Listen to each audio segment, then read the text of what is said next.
Okay, welcome to the Abu Dhabi Indian School Zfea Future Energy Prize Bid.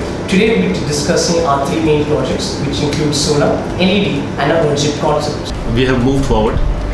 Yeah, we have seen our ups and downs have been there, but we were more actively involved in the nature club activities somewhere I'll say in the 1998 to 2005.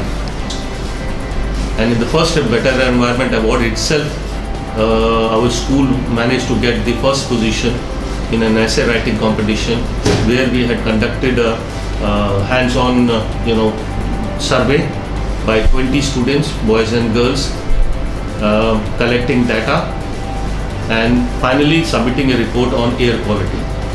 Again, we picked up by participating in green audit, sustainable school initiatives, and now we are one of the lead schools in sustainable education.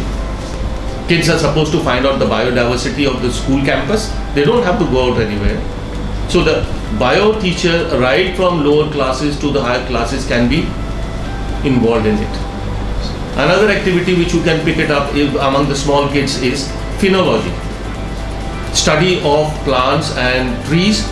Give a child, this is your tree, and keep on noting down after every 15 days what kind of changes are you seeing. Now when we collect this kind of data, when the shedding of the leaves play, when the fruit bearing takes place, and over the years and decades, if you find any change, earlier, say for example, the fruit bearing used to take place in the month of April, now it has come to say a month before that, March. That means there is some kind of a climatical change which is taking. Now this is an hands-on experience. So if we are able to integrate one single activity covered by mathematics, covered by literature, covered by science, covered by social science, you integrate it.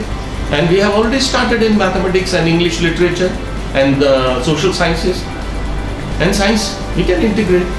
The only thing what we can think of is involving the community as far as energy saving is there, waste generation is there, or water saving is there.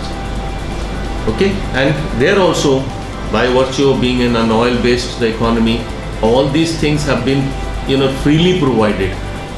So till you are paying, you don't feel the pinch.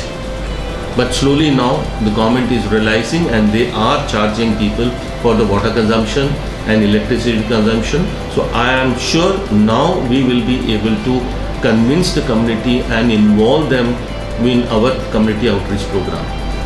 Till now we have taken up, say for example, avoiding blue plastic bag. It was very well appreciated. Then we conducted a survey on cutting down on the water waste. That also is very effective. And through the students we were able to convince a lot of parents to switch from the normal bulbs, electricity bulbs and tube lights to LED. So there is an impact, but yes, I won't say very many, but slowly and steadily, one step at a time, we'll be able to involve more and more parents. Today we'll be talking about our three main projects, which include our solar energy project, our LED concept, and our ownership concept too.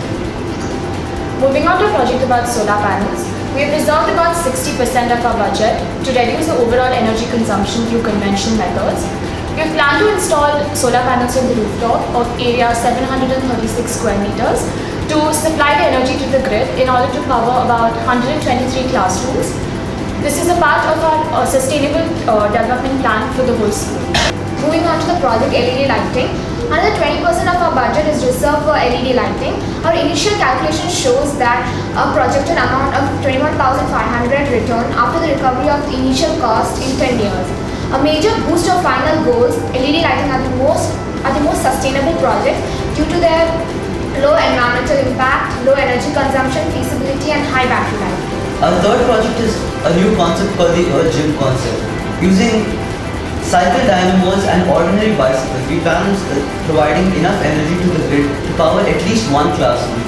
A completely energy efficient and another sustainable concept, we plan on allotting 15% of our budget to this goal.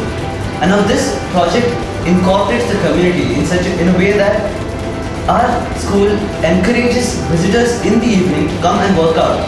And once these visitors come and work out, they themselves are providing energy for our classroom. And this will prove to be a major boon to our goals of a 100% sustainable school. So these are three projects. The main reason we have selected these projects include: one is the most value for money. What I mean by this is that the amount of money we invest, we get the most reduction in our energy consumption. So that reduces our CO2 emissions the most with the amount of money we spend. The second thing is curriculum integration. These projects enable the teachers to show the students the scientific concept of how it works, as well as to help them during the installation. That gives them more hands-on experience. And the third thing, such as the earth gym and solar panels, the installation can be completely done by the students themselves. This enables them to understand the working as well as the maintenance required for this equipment. And our final point being the community outreach. The Abu Indian School being one of the largest schools in the UAE, it enables us to show these projects to a large number of people. And these people get inspired to bring those projects to their home. So thus spreading the message of sustainability across the UAE. Throughout the years, we have been looking forward to environment sustainability, and we've been working hard every year. And we feel that winning the Zfea Future Energy Prize would certainly take us one step closer towards our final aim of reaching 100% sustainability.